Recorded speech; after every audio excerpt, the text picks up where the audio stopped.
নমস্কার বন্ধুরা, আপনারা তো নানা রকমের পকোড়া খেয়ে দেখেছেন। আজকে আমি পেঁয়াজ কলি, দেখুন কি সুন্দর পেঁয়াজ কলি বাজার থেকে নিয়ে এসেছি।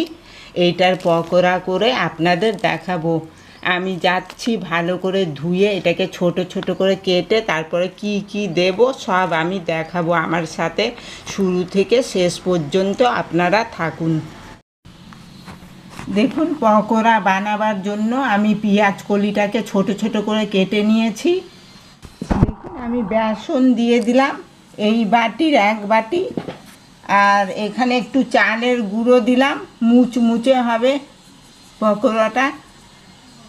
আর একটু কাঁচা লঙ্কা কুচিয়ে রেখেছিলাম, অল্প করে দিলাম। আপনারাও আন্দাজ করে দেবেন কাঁচা লঙ্কা, যাদের বাড়িতে বাচ্চা আছে। একটু নুন দিলাম,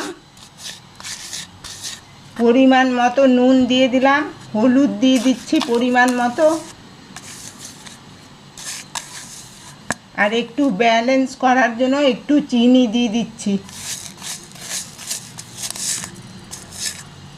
আর একটু শুকনো লঙ্কার গুঁড়ো। আর এখানে একটু লেবুর রস, পাতি লেবুর রস দিয়ে এবার আমি ভালো করে এটাকে মেখে নিচ্ছি জল দিয়ে।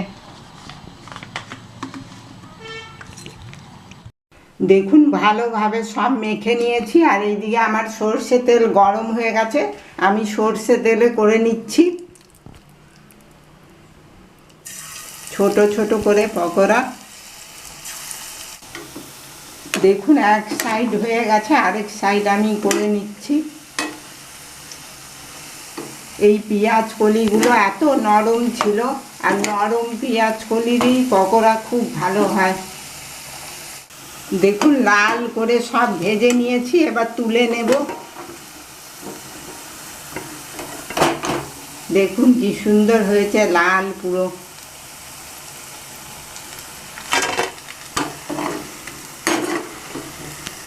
আরও কটা ভেজে নিচ্ছি।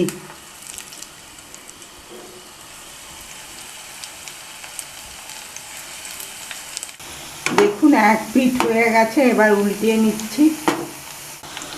দেখুন, লাল করে ভেজে নিয়েছি, এবার তুলে নিচ্ছি। দেখুন, আমার পেঁয়াজ কলির এই পকোড়াটা তৈরি হয়ে গেছে। আর দেখুন কি মুচমুচে হয়েছে,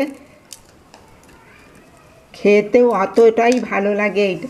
এইটার সাথে মুড়ি, গরম গরম চা, কফি। আপনাদের যদি এই পকোড়ার রেসিপিটা ভালো লেগে থাকে, লাইক করবেন, শেয়ার করবেন, কমেন্ট করবেন, আর প্লিজ সাবস্ক্রাইব করে দেবেন আমার এই চ্যানেলটাকে। আমার পাশে থাকার জন্য অনেক অনেক ধন্যবাদ।